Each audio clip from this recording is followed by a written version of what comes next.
The Jamie and Chris Don't Be an Idiot podcast. The Jamie and Chris Don't Be an Idiot podcast.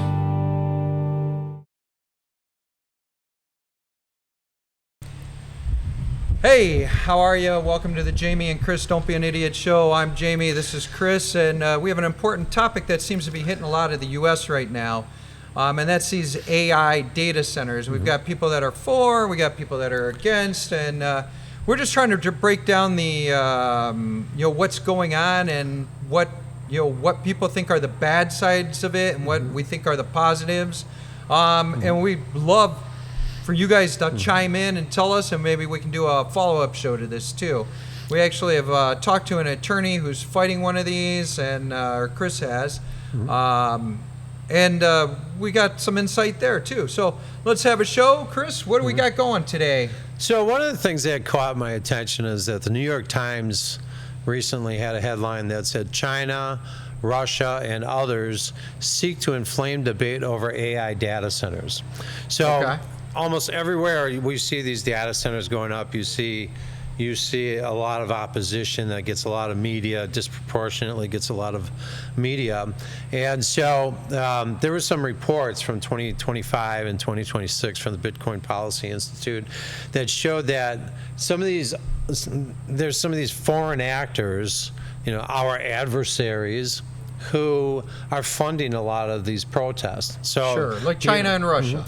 And I think some of it's definitely organic, but there's probably definitely some stuff that's kind of the AstroTurf kind of protester, where they get these groups, they say, we'll give you money and you can, print your signs, you can, have money to travel to go complain about this stuff. Right, and I think this is a big thing with all these protests, where's that money coming from? Right, because these are networks tied to China with like some of the funders, like that ex-patriot or that ex-American, I should even call him a patriot, but I wouldn't call him a patriot. Neville Roy Singham, who's been accused of spending hundreds of millions of dollars on left-wing groups in America. So really, he's just donating this money to get a rise to I think he's downplay what we're doing here. He became rich in America.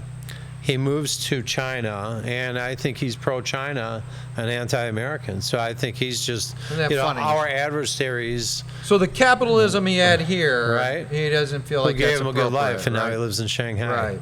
And so, we do that. So our adversaries spend time and money trying to destabilize our society, much like we probably do to them. We do that in other places too. We definitely do that in Russia and other places, and so that's kind of the thing that it's like dropping flyers on a city. The communism's bad. Making sure that drugs get on the streets of Russia and things like that. So anyways, Neville Roy Singham, we'll start with him. Okay, but I mean, this is not just this guy in China. This is Russia. Probably was around before we started bombing them and stuff. So, but his network has produced content opposing U.S. AI infrastructure, data centers, AI labs, and export controls on advanced chips to China. This often parallels Chinese state media narratives that criticize U.S. AI while China expands its own capabilities, because China just steamrolls whatever it wants, right? Right. I mean, you don't mess with the state. So his BPI company or the Bitcoin Policy Institute, they did the research. The BSL is his organization that's trying to mobilize in 14 states. So funded groups, acted as key mobilizers in campaigns across 14 states. Yeah. These efforts allegedly contributed to blocking, delaying, scaling back about almost $24 billion in proposed AI data centers, and 10 data center moratorium, 1 ban at least at the time that we created this data, and 4 scrapped projects completely. And this is just out of these 14 states. This is already what's happened. Right. So I mean, this is a lot of ruffling people's feathers to get this to really take, and he's gotten some job done here. Right. And so, if you have, if you see the news and you see some concerned neighbors who get on there, I'm sure they're reaching out to them. But he's also going to some of these left-wing environmental groups. Ruffling the feathers to get them to motivate to petition and to hire their own attorneys. And exactly. So, and some of these issues, on the surface, a lot of this stuff sounds great because there's a lot of NIMBY type of positions. It's like, what about, what's this going to do to my water? What's this going to do to my electric bill? What's it going to do to the environment? So you get all these different things that are easy to get people concerned about when a big, huge project goes into your area. So anyways, so there are all these different, Russia's obviously a little preoccupied right now, but I'm sure that they've got some stuff going on too. And so, anyways. They always do. Right? And so, and in a lot of ways, so when you look at some of these data centers, and, you mentioned that I was talking to this attorney, and, he's representing the opposition on this one data center. And his position, I don't want to mention which data center it is, but his position was that I think that I don't think this data center will really ever come to be. Okay. Which is a thought that I never had. It's like. So he thinks he's going to be able to block this whole thing. Well, attorneys are only right 50% of the time. Who's paying his bills? That's what I'd like to know. Right? I know. I should have asked him that. And so, but the thing is that he thinks that, and this is a data center from a company. Oracle was the company, and when you look, they announced that they were going to do these build-outs. This is kind of the funny thing with this AI mania these days. Back about a year ago, they announced they're going to be doing these data centers. Their stock just goes way up, and all of a sudden, Allison becomes as rich as Elon Musk for a few days. Right. And but now, if you look at the Oracle stock, it's at about 50% of what it was when it rallied on that. And so reality starts coming around. And so, there's excitement in investment for the future. But then, sometimes, and I'm all about, I'm all for data centers, but the capacity and the quantity, I guess, is something you have to really wonder about. You've got Meta. You've got, I think Google's doing some. You definitely have Microsoft. You have all these companies doing these. Obviously, you have Anthropic, and you have ChatGPT. Well, and I have to say, one thing that worries me is, why are we building all these data centers anyways? What data are they taking from us? Are they tracking every move? Kind of like our flock camera episode. Yeah, so it's like, we're just putting this into a database so that we can sell more product to people. And these are way more than just like data warehouses. Okay. There's a lot of computing power that's going in. But the one thing I always think about, and this is why I wonder if they're really if we're going to really need all of these, because you look at the trajectory of these GPUs that are being used in these data centers. Like, when Elon Musk did his one down in Memphis, originally he was like, I'm going to have 100,000 GPUs in my system. And within less than a year, I think he's like, well, we're going to bump that up to 200,000. But then you look at these NVIDIA type of cards, you see the productivity that goes way, way, way up with the newer versions. So you have to wonder, do you start plateauing? And I have to wonder if some of these data centers really start plateauing, because like everything, in computing for decades, it keeps on getting thinner and faster and smaller. And so, do you need 1 million square feet? Right. It's like everything when you had an 8088 computer, and then you upgraded it to a 8020 or 82, whatever it was, 8. Yeah, whatever. So, the next version was double as fast, and it just 86. That's what it was. 286 is what it was, right? And then it just kept going up and up and up and up, and it seemed like you were buying new computers every year. So this is the same effect that these data centers are having as well. I think that's what happens. They're crunching more numbers, crunching them quicker. And as an investor, you have to wonder. It's you invest in all this technology that maybe another year from now is somewhat outdated, Right. because you can get smaller and faster equipment. And so, anyways, but they do process a lot. I mean, it's, I was coming over here to meet with you today, and I was late because I had a Claude process just chugging and chugging, like doing some major work. And I wasn't just mining data from other people or anything. It was producing stuff. And so, it's doing so much, and it does so much amazing stuff. I mean, you and I use a lot, I use it for coding, I use it for whatever, like language things or whatever. But doing it like our intros created by AI video generators. Yeah, right. There's so much of that. And it goes back to the, it's good for some reason, some things, but then when does it turn evil, When does it turn evil? But that's a topic for a different. Yeah. But I guess the bottom line is that there's so much stuff going into it, and every one of us pretty much is using this, is being affected by AI nonstop throughout the day. So we're being attacked by China, we're being attacked by Russia, we're being attacked by other dark money sources. What is the U.S. doing about it now? And so this is why it's sure, just like it's good to have, at least the two-party system, to have the checks and balances, because you can bring these concerns, the neighbors can bring good concerns. Maybe they're kind of polluted by some of these groups that show up, these AstroTurf groups, but so the federal governments, the states, they're all pushing regulations that keep things under control. We don't want to hinder ourselves and just let China steamroll the whole AI universe, obviously, because that wouldn't end well anyway. So we're going to have to hold on a second. Got a plane taking off behind us. Got some bad neighbors here. We told them not to fly today. Saratoga. Yeah. Okay, so the federal government. Okay, our federal government. The federal government's addressing it. Trump's got this position. He's very pro-AI because he wants to see America maintain its dominance in the technology world.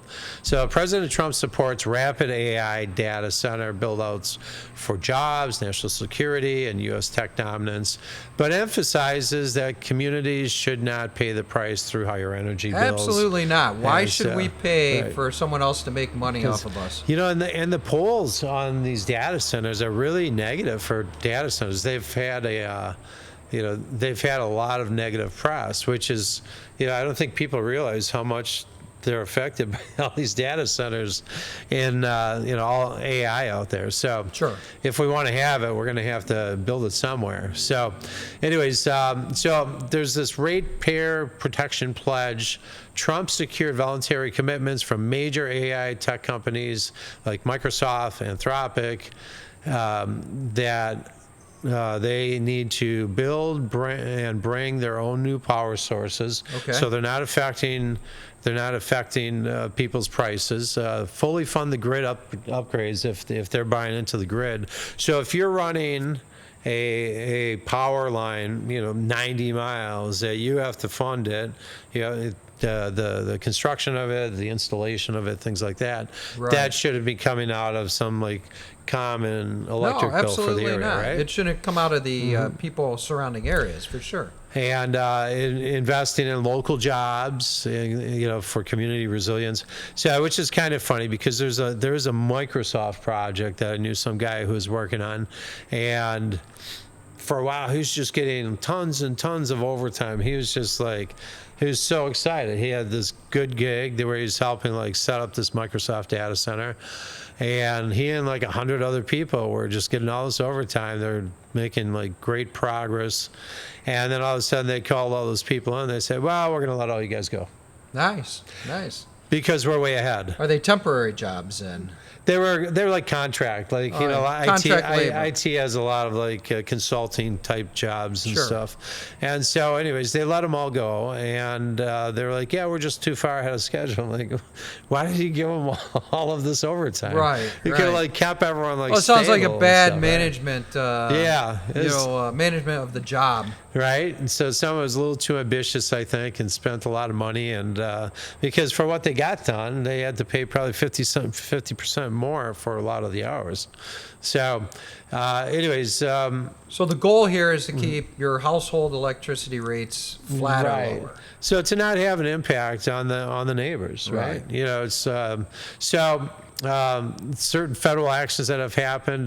Trump had an executive order in 2025 to streamline federal permitting and cutting the red tape and speed up approvals for a lot of Imagine large that, AI government and data red tape, yeah, especially here in the U.S. I know, especially for those AI data centers that had more than $500 million involved. Yeah. So, well, you know, it's funny talking about red tape and to kind of slightly go off. I just got back from Greece the other day. And there's a lot of unfinished buildings in Greece. And so I started talking to the people around there, and I'm like, why is there so many unfinished buildings? And they're like, because of red tape and opposition.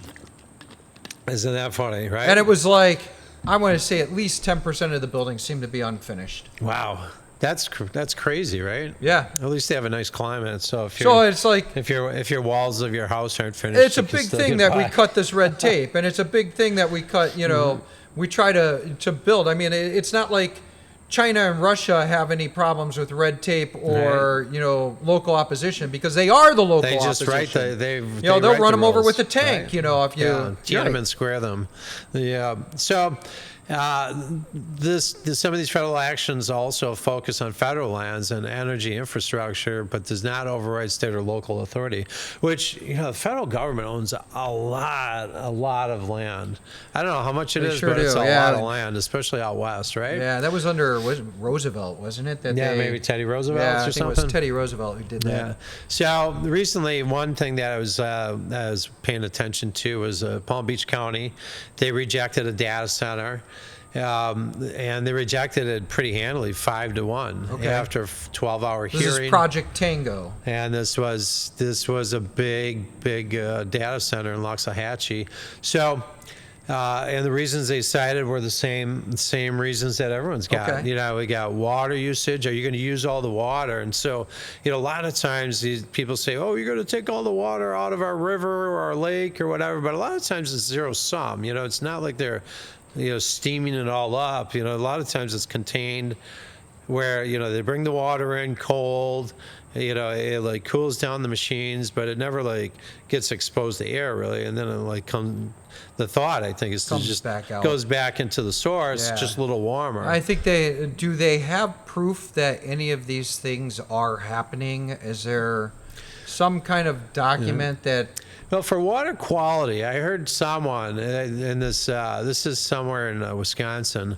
I saw someone who was complaining that once and this is more of a construction thing, but they started building this data center, and people were complaining about their water being kind of milky at that point. Yeah, right. And did you hear about this? I saw that, yeah. So it's like, but the construction company denies that being the case. Oh, yeah, so, they're always right. You know, right. So who knows what's right? You know, it could be someone paranoid. It could be right. Could be but I'd like to know.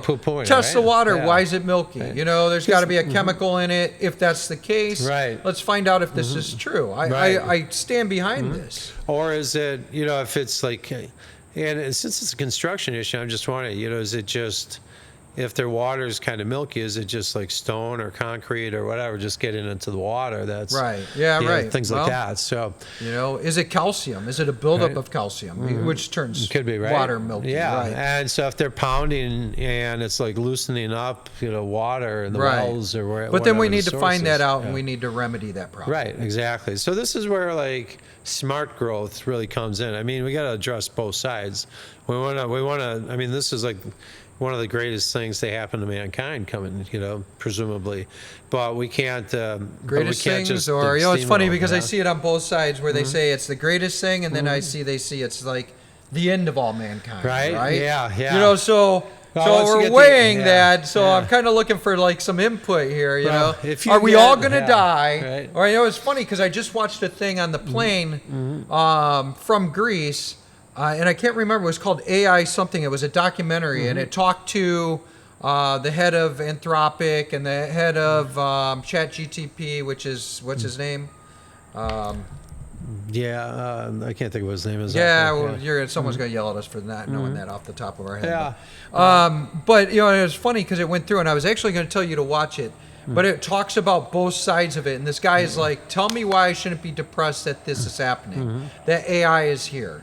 And he was like going through. He's having a child, and it was he's just worried about his job. It was, and I will make sure to put that documentary in the notes on this show. And this is where I guess we have to look at it and say, okay, this is going to change, and this is going to change the world. Well, it's already starting to change the world. I mean, because I'm so much more productive as a programmer now, but I think that people have this ability to just want more and more and more. So I think the more efficient we get, the more that the people are going to want.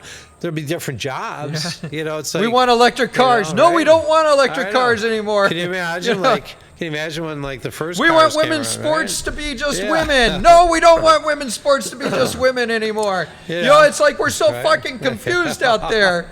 Now we want AI. We don't want AI. We can't make up our minds to save our lives. But there's so much stuff going on, right? I mean, it's like we take these positions we can't move forward with technology. I mean, the guy who was selling horseshoes back in the day got his way when people started selling cars. Yeah, right. It's like we'd still be there, right? So, I mean, you think about the guy with the bow and arrow got replaced by the guy with the cannon. The cannon or the gun. Right? It's like, oh no, we don't need that. I always remember this cartoon that I used to see, and there was a sheet up, and the guy's shooting, throwing rocks at someone or something, or at the adversary. And it said, and the other guy, the guy's behind the sheet, and he's like, "Hey, I'd like to talk to him about a new weapon we have," and it's like the Tommy gun, right? And the guy's like, "I don't have time for him.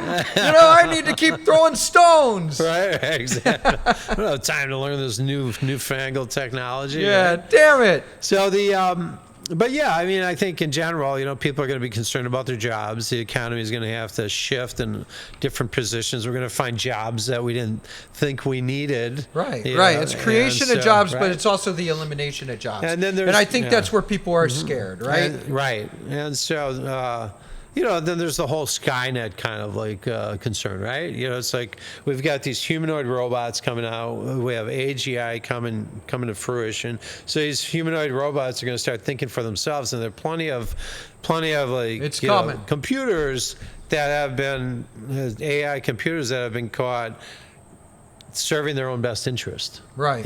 Hacking into others, right? Trying to sabotage other people's jobs, like the sabotage of the guy who knew, or the AI that found out he was having an affair and started trying to. So if you have some rogue humanoid robots or whatever, you end up with Skynet and Terminator, right? So, right. So some of the other factors are still it's the noise, it's the traffic. So those are the standard issues that come. A lot of total times, infrastructure strain on that area. And so, I can understand, the traffic usually, I can't imagine being too big of an issue because a lot of times these are in pretty rural areas. Right. But there was one in Milwaukee that was shot down recently, I know. And it was in an area close to where I grew up, a depressed area. And you think, man, this would be good. You could get some good jobs over here. Right. And, some of the activists in the area complained enough. They said, no, we're not going to do it. And it's like, okay, well, then you won't have any more jobs, so that's the problem, right? I mean, it's like, who knows? Maybe we're watching the whole job shift now, you know? Mm-hmm. So anyways, back to Palm Beach.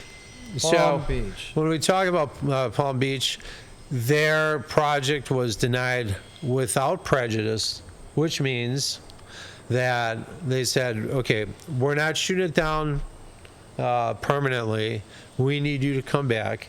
and address the noise, the water use, the traffic, the infrastructure strain, and the incompatibility with the rural community. Okay. So they just didn't have enough presentations. They didn't talk to enough civil engineers or whoever they needed to make their case. They didn't have an environmental study done. Yeah, right. And usually when, most projects go up, you have an environmental impact study. Even when and we're things like redoing that, a building, we have to have right. You environmental have that, studies done. You have that, was it the 1 and 2, you have different levels of the studies and stuff. So anyway, so that means they can come back and maybe a smaller pre-approved project can get approved yet. But there was strong resident backlash supposedly, but there was also a lot of support. But a lot of times it's the people who get on the news. The news will stick the microphone in anyone's face who's complaining, right? They've got the plan. You always see the negative. It's like every restaurant that gets a review is the negative ones always come out. Because right? if it bleeds, it leads. Right. And the other side like, is how many times, and I try to make a point to do positive reviews on places that I feel are really positive because all you do is get the negative side of it. The squeaky wheel part, right? So, so the bottom line, the federal push for fast AI growth meets strong and local resistance, focused on all these main issues of the energy and the cost, environment, water, things like community that. quality of life, right. all that. And so, Florida recently passed a law that kind of gives communities the power to zone, to permit, to approve or reject these data centers. But they also said that data centers can't be raising electricity rates for regular Floridians, so you have to have that impact study. You have to protect the water resources by restricting permits for high consumption facilities. Once again, I'm not sure how much consumption there is. I mean, there's temporary usage in a lot of these things, but it also requires studies on impacts and the balances growth with the local control. So sure, there are a lot of good jobs that can come out of these, but also the whole thought that one attorney told me is like, where he said, well, I don't think this thing's ever going to come because I don't think they're going to need it. They're building it, and they make their investors happy or whatever, but in the end, they may not need it. And so that's they're building the project now? Yeah, so it's like they're working on the project, and they're going through all their approvals and stuff. They've got the land, and I think they're starting to do some work on it. But so they have a long ways to go on it. But it may not end up even being needed in the end. But the one thing, you have to give kudos to Elon Musk and the synergies with his different companies, right? I mean, when we talk about the orbital data center, I just think that's the coolest thing because that solves so many issues. When you've got solar panels out in space. Right. They're like 6 to 8 times more effective, I think, than here, under our atmosphere and clouds and everything. And then you already have it very cold up there, so that solves the cooling issue in a lot of ways. How do you repair that? How do you manage that? How do you manage, right? Do you have to have someone up there all the time or what? Right, that's what I'm wondering. Musk wants to send people to Mars. I mean, just sending them up 35 to 250 miles above Earth, I guess wouldn't be bad. That gets me a little freaked out. I'm not going to be that guy, but the thing is... Could you imagine, hey, honey, I got to go for 6 months up, fix a couple computers. He's already got all these thousands of satellites up there. Yeah. And for Starlink, and so that's where it's cool, right? It's like you've got SpaceX and you've got Starlink, and the data centers feeding to Starlink. Starlink's bringing the data back to Earth and stuff. Yeah, right. That's pretty cool, and you're not affecting the environment, and so, but that's where I think also now that we have a Space Force. That's where, that's going to have to be policed for stuff like that. Can you imagine? Right. The Chinese could be like, oh, we accidentally launched the missile and accidentally hit your nice data center there, right? Right.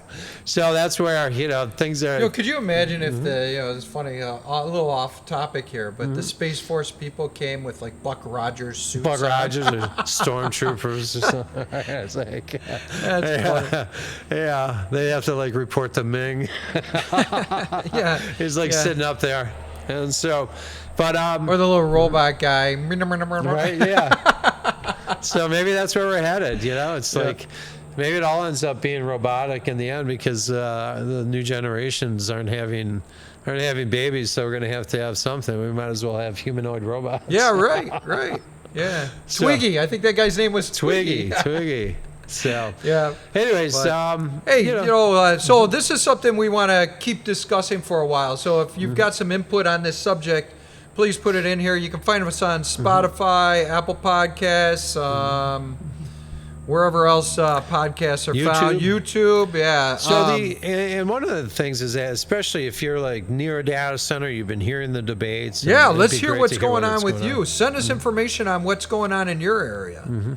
All right. Well, thanks for listening and watching. And we definitely appreciate the input. Thanks for watching, Jamie and Chris. Don't be an idiot. Don't be an idiot like Chris. Okay.